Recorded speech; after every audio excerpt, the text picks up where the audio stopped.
Okay, listen. We need to talk. I've been gone for like a month and a half. I've been really busy. It's almost the end of the school year for me. Yes, I still go to. I'm 14. And some people think I'm 6, and other think I'm 18. But no, I'm actually. I'm 14. Alright, let's get ready for this trip. Shall we?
"54 people from all over the United States are gathering to be part of an 8-day tour sponsored by the National Parks Conservation Association.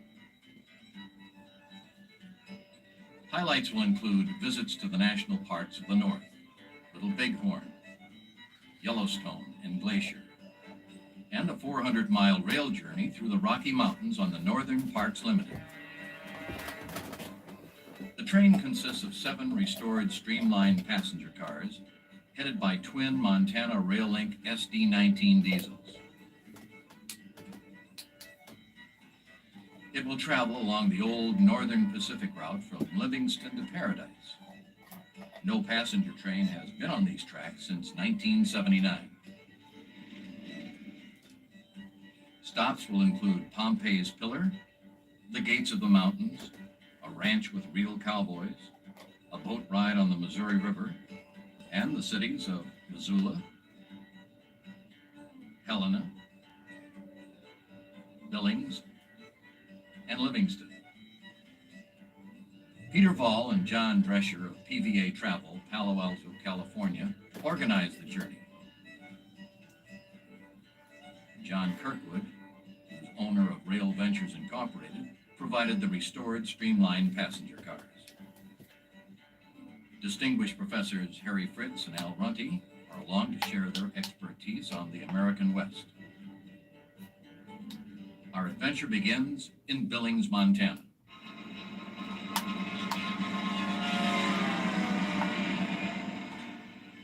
Billings was created in 1881 by the Minnesota and Montana Land Improvement Company.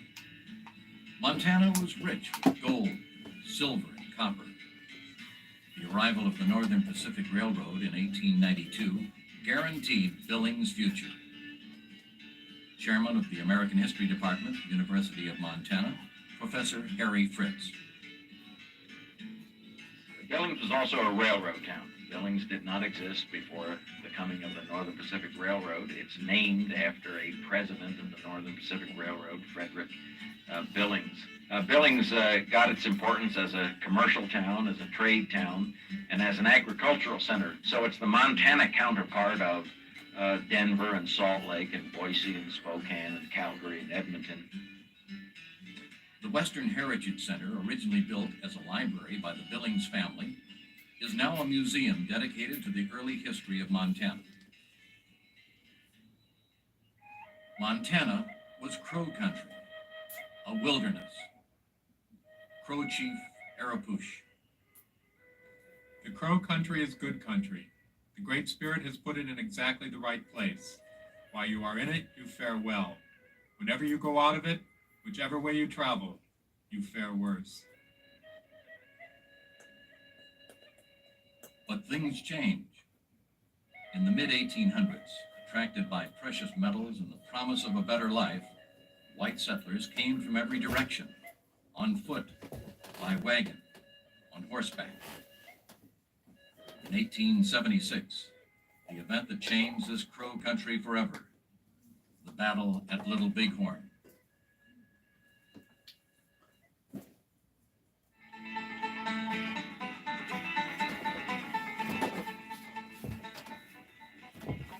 Little Bighorn is 55 miles southeast of Billings.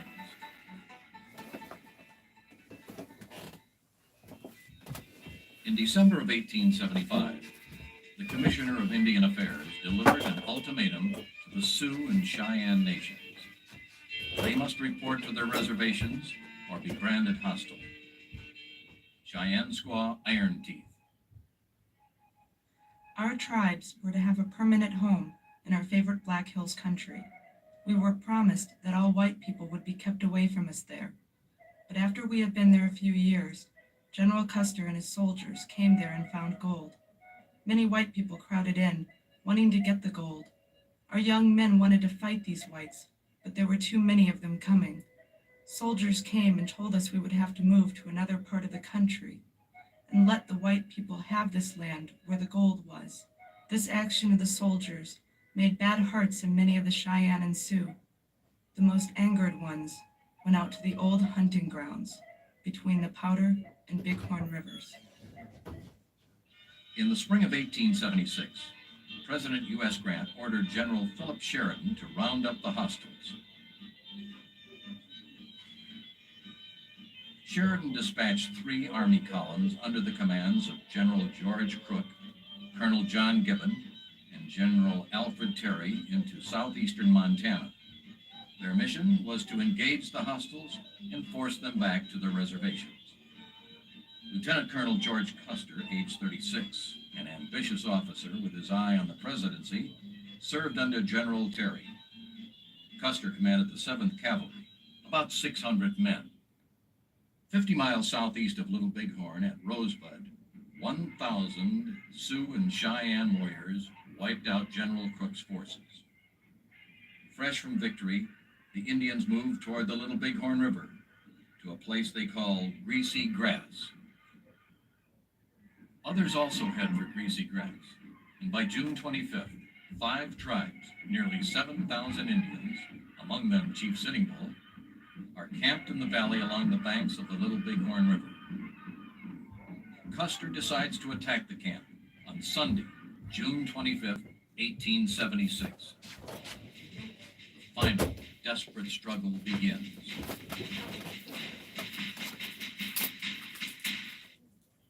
Two Moon, Northern Cheyenne chief, was there. The shooting was quick. Pop, pop, pop, very fast. Some of the soldiers were down on their knees, some standing. The smoke was like a great cloud, and everywhere the Sioux went, the dust rose like smoke. We circled all around him, swirling like water around a stone. We shoot. We ride fast. We shoot again. Soldiers drop, and horses fall on them. The bodies were left where they fell. We had no dance that night. We were sorrowful.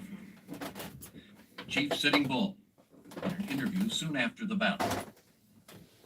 The soldiers who were killed were horsemen, but they had no chance to fight or ride away. They were surrounded too closely by our many warriors. As they stood waiting to be killed, they were seen to look far away to the hills in all directions, and we knew they were looking for the hidden soldiers in the hollows of the hills to come and help them. But there would be no help. An Indian warrior recalled, "In the time it takes a hungry man to eat his dinner, Custer and his men perished." The men were buried where they fell.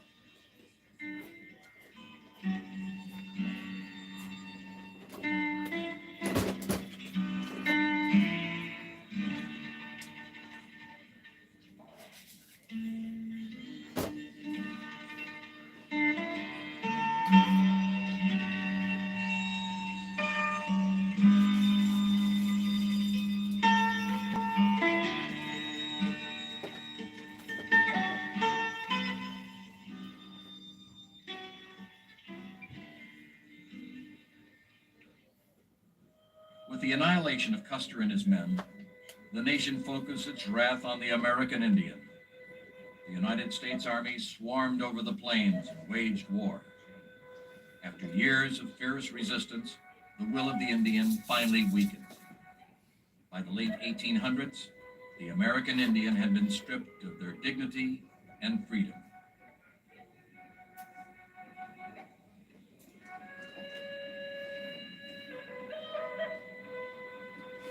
The American Indian won the Battle of Little Bighorn, but lost their way of life forever.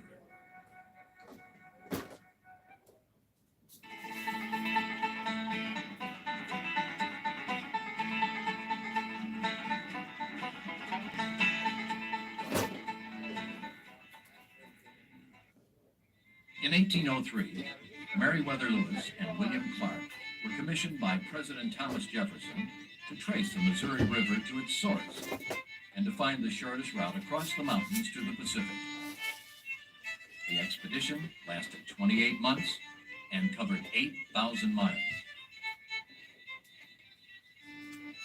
Captain Clark engraved his name on a 200-foot-high sandstone cliff located 40 miles west of the Little Bighorn battlefield.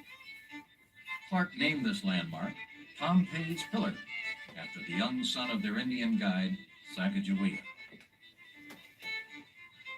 After almost 200 years, his signature is still legible. In the last census in 1990, Montana had fewer than 800,000 people. It's the 7th smallest state in terms of people, population, the 4th largest state in terms of area.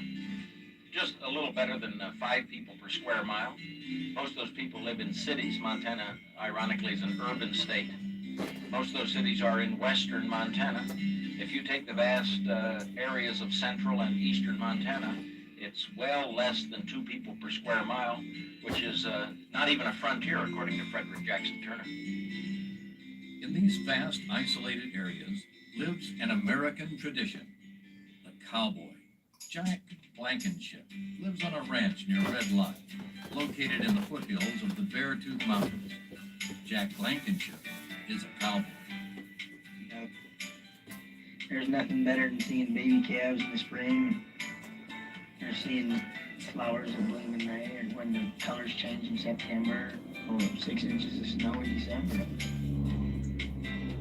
We're sitting here, right at the base of the Beartooth Mountain. They're real beautiful.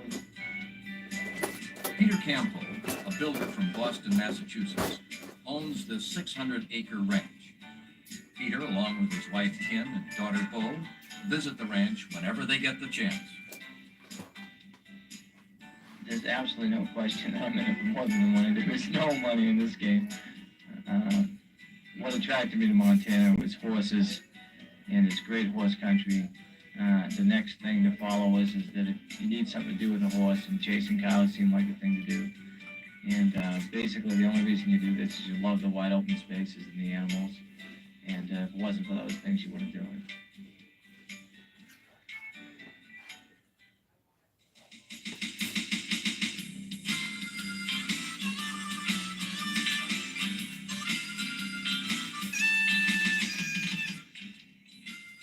20 miles south of the Campo Ranch is the famous Beartooth Highway. CBS News correspondent Charles Carroll called the Beartooth the most beautiful roadway in America. It extends from Red Lodge to Yellowstone's northeast entrance. This 68-mile-long roadway is filled with switchbacks and hairpin curves and is open only from late May to mid-October. At the Beartooth Plateau, the road reaches its highest point of 11,000 feet.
Yellowstone Park is the first national park, 1872. There's a lot of individuals who take credit for the park idea. Most of them discovered that they had invented that idea after the park was created. But the real player in the creation of Yellowstone National Park was the Northern Pacific Railroad, which realized that it was a wonderland and they could make a lot of money transporting visitors around the park. They wanted to build rail lines inside the park. They only got to the northern border. But this is 11 years before the railroad arrived in Montana. The Northern Pacific Railroad provided the influence which got the Yellowstone Park built through the Congress. Before automobiles, the railroad generated significant profits by monopolizing the transportation to and through the park. The train would take the tourists to the entrance where horse-drawn carriages, also owned by the railroads, would carry them to all the major sites. One of these major sites is the Lamar Valley, known as the Serengeti of Yellowstone. Elk, bison, pronghorn sheep, and coyotes roam freely. I think the big lesson you learn at Yellowstone National Park is the difficulty of maintaining a pristine wilderness area. In the early years of Yellowstone National Park, it was deemed that deer and elk were visitor friendly. And so they killed all the predators in Yellowstone National Park. They killed all the wolves, they killed all the coyotes, they killed all the mountain lions. They made tremendous inroads on the hawks and eagles. And it took a whole generation to figure out that nature's a little more complicated than that.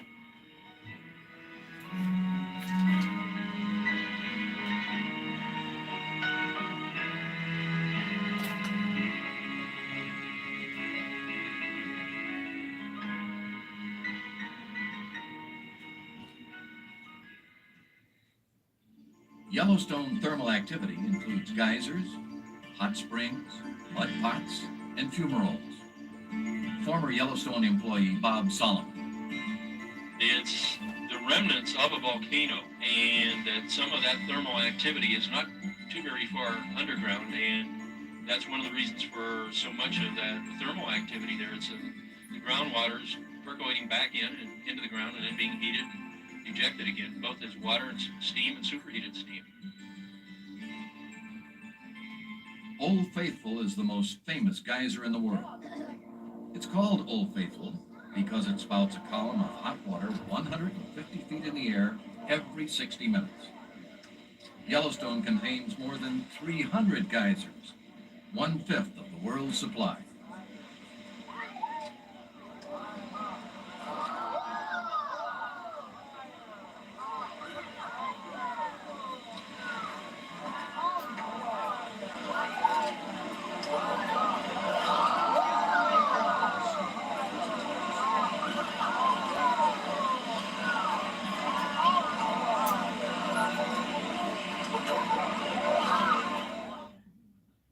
The Norris Basin geyser, the hottest basin in the park, is unique in that its waters are acidic, primarily from sulfuric acid. All this thermal activity is thought to be spectacular and beautiful today, but it wasn't always that way.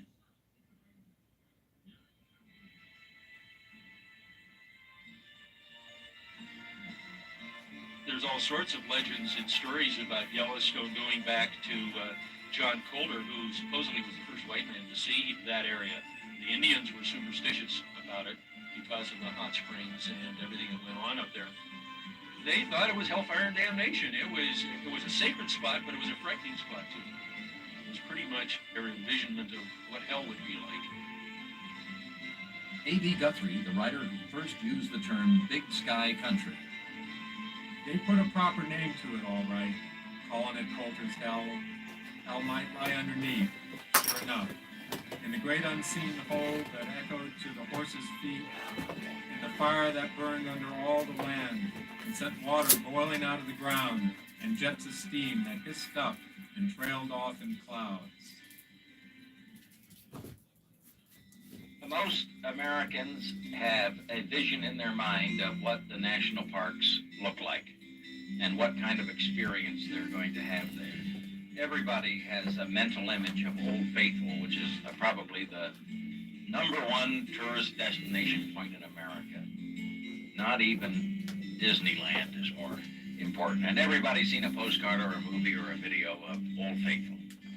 And I think that once they get into the park, they find that Yellowstone, for example, is a million times more intriguing and interesting than simply Old Faithful.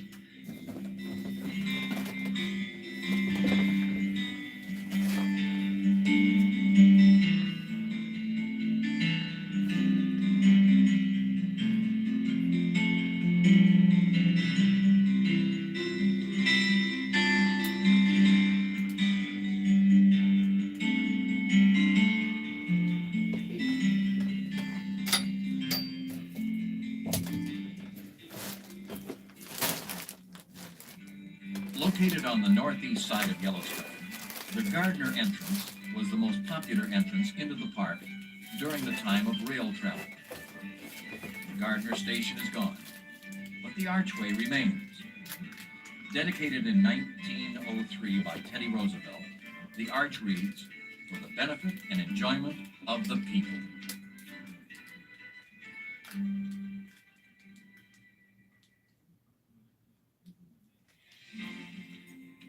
The motor coach travels from Gardner to Livingston, following the Yellowstone River, the longest undammed river in the United States.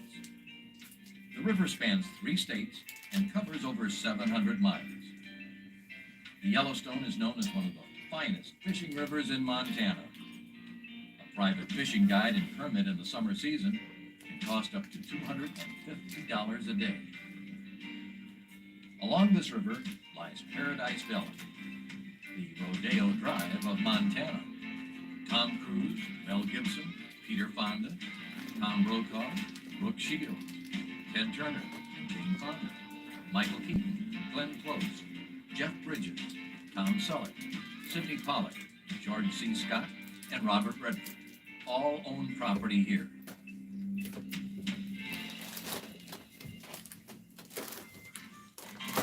In the late 1800s, Livingston was one of the main operation centers of the Northern Pacific Railroad. Most of the towns along the Yellowstone River, and most of the towns in Montana, for that matter, are railroad towns. Livingston was not even there before the coming of the Northern Pacific Railroad in 1883. For most of the period since, it was an important railroad town because the railroad had its repair shops there. And that's where tourists got off the train to head south into Yellowstone National Park. A boost to Livingston tourist appeal is the number of famous residents and visitors. Sam Peckinpah, director of the film The Wild Bunch, lived in the Murray Hotel for 13 years. Author Jim Harrison, whose works include Sundog and Legends of the Fall, has spent time in Livingston. Russell Chatham, the renowned painter, whose works can be seen in his own gallery, lives in Livingston. Livingston is where the ride on the train begins.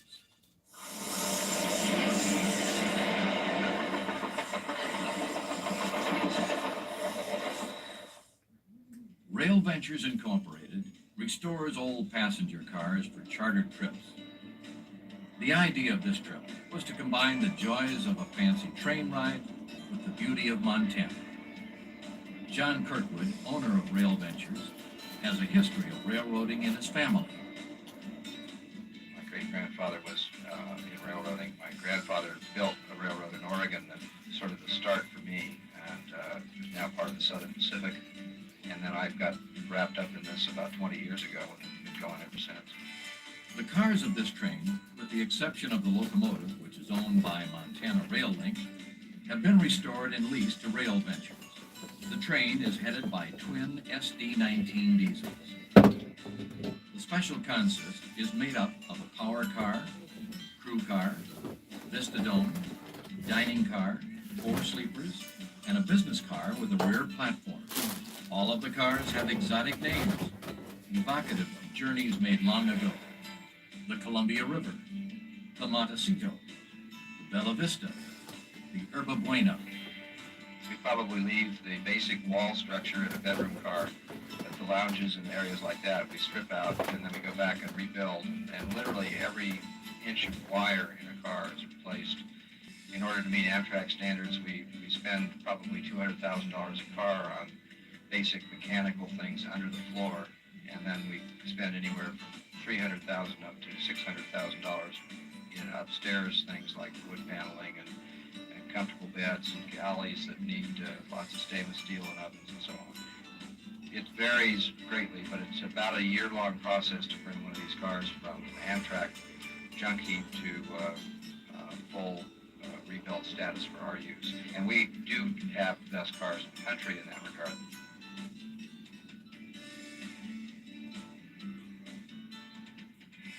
Quiver River, as I understand it, started life as a run-of-the-mill coach type of vehicle, and here it is now, probably one of the most beautiful dining rooms imaginable. These other cars, the Glacier Park, that's a beautiful piece of work, and then the 3 cars on the tag end of the train.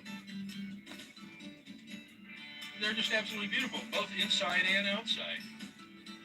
It's fun to see them. It's also been fun with the different locomotives and different power we've had, because this is a freight-only railroad, and here are these freight locomotives, and we have had one locomotive on that was designed originally and has been used quite a bit throughout the country for rail passenger service, and they look good. It's a good-looking train off from a distance when the sun reflecting off the fluting on the first couple of Pullmans, and then that beautiful series of blue cars, the green car right in the middle of the whole thing.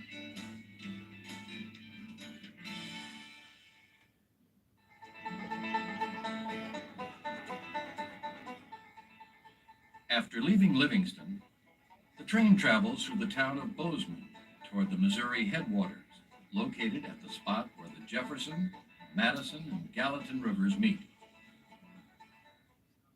These 3 rivers were named by Lewis and Clark. Meriwether Lewis from the original Expedition Journals, July 28, 1805. Both Captain Clark and myself corresponded in opinion with respect to the impropriety of calling either of these streams the Missouri, and accordingly agreed to name them after the President of the United States and the Secretaries of the Treasury and of State. In pursuance of this resolution, we called the Southwest Fork Jefferson's River in honor of that illustrious personage, Thomas Jefferson. The Middle Fork we called Madison's River in honor of James Madison. And the Southeast Fork we called Gallatin's River in honor of Albert Gallatin. Here, the passengers are given the opportunity to photograph the train as it passes the Missouri headwaters.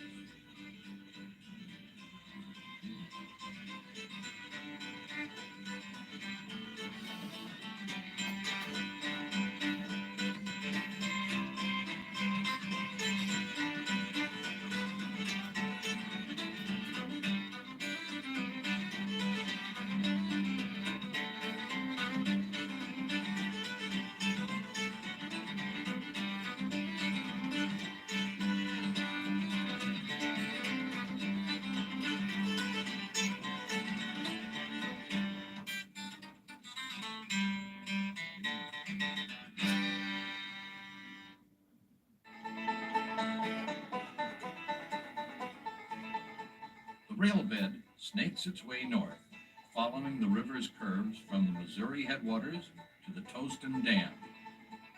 At Toston, the track leaves the river and cuts a straight path northwest to Helena.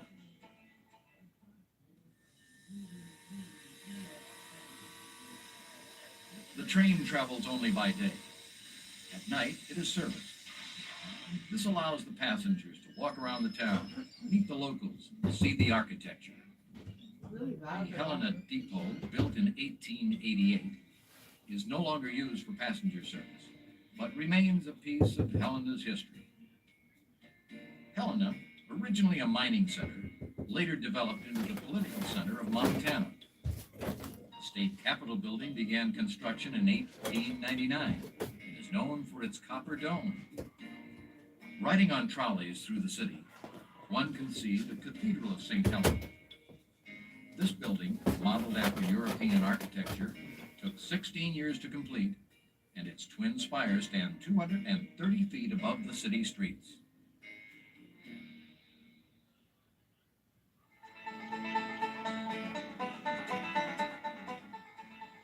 Leaving Helena by motor coach, The tour once again joins the Missouri River at the gates of the mountains. Located in what is now known as the Helena National Forest, this historical passageway was the route taken by Lewis and Clark. The beauty of this river gorge is as breathtaking today as it was in 1805.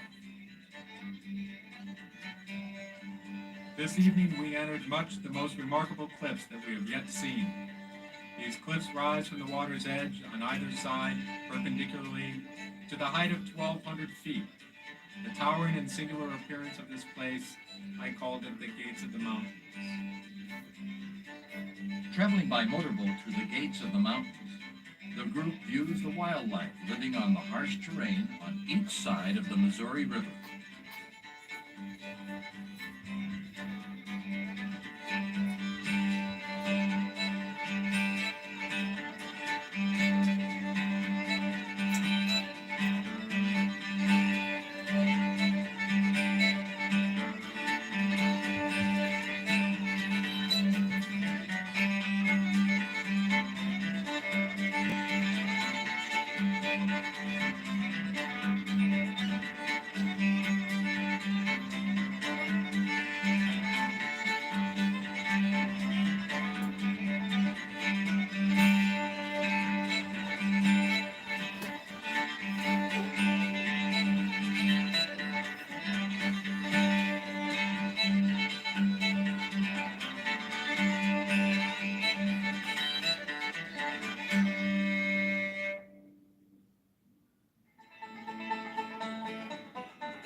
As the train leaves Helena, the passengers settle into the luxurious staterooms and lounge cars. You step on our cars, and you're met by a porter who's in a crisply starched white jacket. He takes all of your luggage, puts it in your room for you, explains to you how to use things. You then have the run of a train where you've got lounge spaces at 3 or 4 different locations. You have a dome car, you have deluxe service. Anything you want, we'll try to take care of. And in the meantime, we put the best diorama you possibly can have outside the window. We go through some of the prettiest country that you can see at our pace, very leisurely. And then the food on board is superb, and the service is excellent. So it's really a deluxe experience. There are a group of young people working on board as porters, cooks, helpers, busboys, waiters, and for many of them, this is the first time they've ever been on a train. And not only been on a train, but now they're working on a train, and several of them said that it's one of the greatest experiences they've ever had. Keeping the passengers content required not only the crew aboard the train, but also a 2-man support team traveling alongside the train in a van. Their job was to restock supplies between stops and keep the train supplied with water. The attentive staff, combined with the elegant interior, reflect the grace and charm of an era gone but not forgotten. The renovation of the interiors includes mahogany furniture, teak walls, and English woven wool carpet.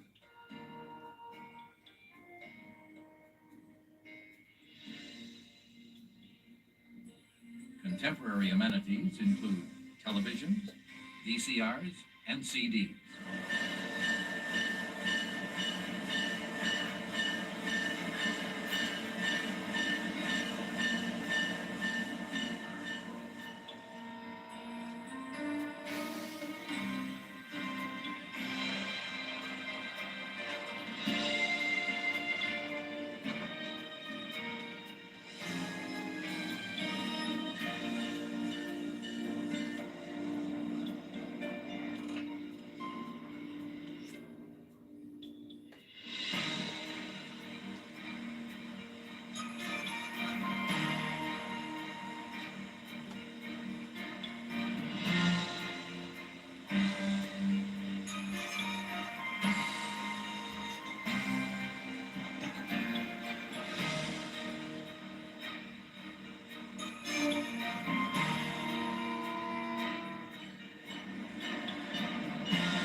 As the sunlight begins to fade, the train pulls into Missoula, Montana. The rails shimmer golden in the setting sun, a glowing tribute to the role they played in the building of the West. Tonight, the freight yard is alive with activity. As the trains glide by, the locals gather at the old Northern Pacific Depot, now a microbrewery, drinking in the soft summer night air and toasting the train's arrival. The young celebrate in their own way. And even to those who never visited before, Missoula feels like home. In 1883, the Northern Pacific arrived, and Missoula became a division point and repair center. By 1925, the population had grown to 12,000. In modern Missoula, and in all of Montana, the passenger train has all but disappeared. In this changing world, tradition often slips away. Open space becomes a shopping mall.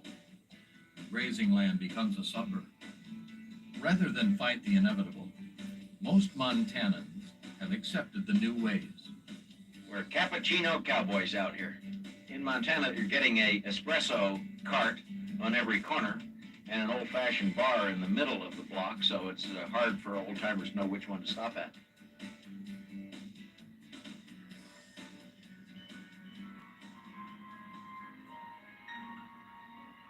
Norman McLean grew up in Missoula. He wrote the book, A River Runs Through It. McLean writes beautifully about the mysteries of Montana. Eventually, all things merge into one, and a river runs through it. The river was cut by the world's great flood and runs over rocks from the basin of time. On some of the rocks are timeless raindrops. Under the rocks are the words, and some of the words are theirs. I am haunted by waters.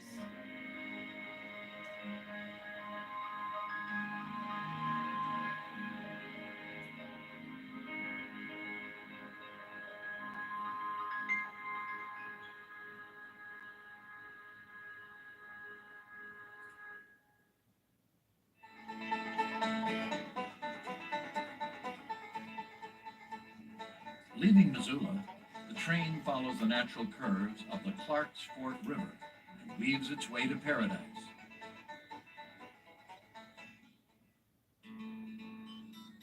Looking from the train, it seems as if Paradise has already arrived. Tour member Jeannie Smart. It's great to sit there with these huge windows and watch the country go by. This is a gorgeous country, and we should all see it, and really see it. Not leap out of the bus, run up to the edge, and say, golly, what a gully at Grand Canyon, but spend some time and look at it. It's a magnificent country.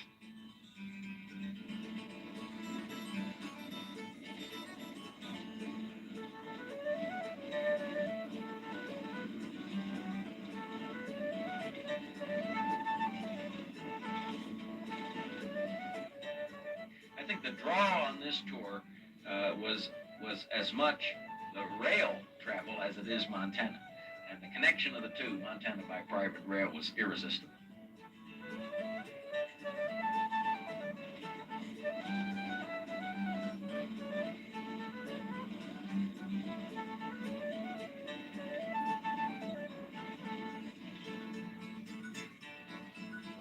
We've got to protect what we have. We can't throw it away. We can't mess it up. It's too precious. And we better start paying more attention to how important this is to the lives of all of us, not just a few. Come and see it, appreciate it, enjoy it, live it.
Last stop, Paradise, Montana, the end of the train ride, and time to say goodbye to the crew.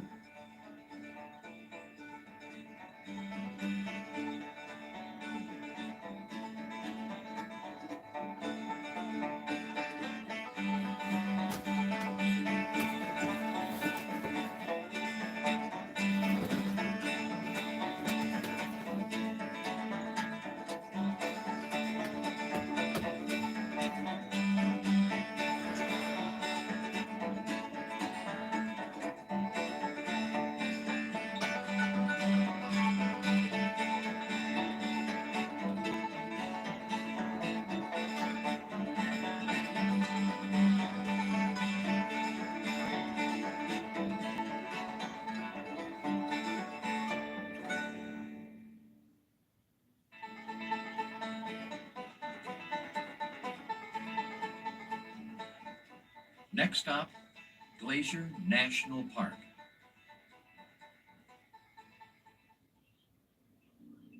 Since 1913, automobiles have been allowed into the park. The Going to the Sun Highway began construction in 1921 and was completed in 1932. It stretches 52 miles from the St. Mary's Visitor Center to the west entrance of the park.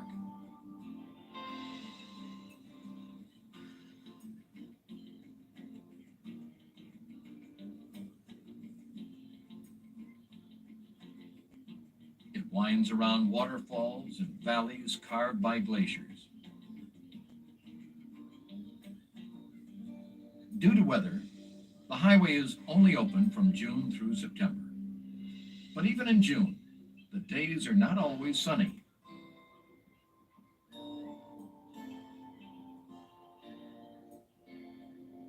After leaving the lodge, the group climbs into the red Jammer buses and begins a journey they will never forget.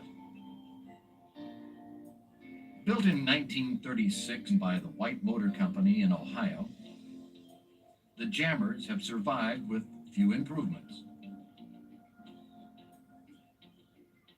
If you're in a private car, you have more options, but you have to drive it, and I've done that too. And gee, the Jammer was nice. I liked having that kid trying to figure out how to stay on the road.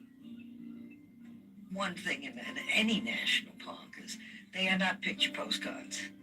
And what you want to do is be able to see it in the sunlight, in the snow, in a thunderstorm. And it comes in all shapes, sizes, and temperatures. That's an awful lot of it, really, is to be able to just appreciate and see what happens when the fog rolls in, when it rolls out.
The Going to the Sun Highway reveals some of the most remarkable scenery the park has to offer.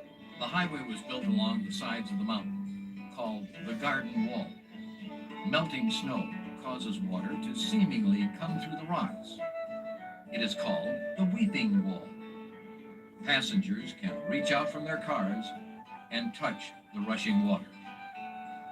Both Yellowstone and Glacier National Parks offer compelling testimony for the need to preserve and protect not only these, but all our national parks.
I think it's ridiculous to cut funding for the national parks, which are not exactly rolling in money to begin with.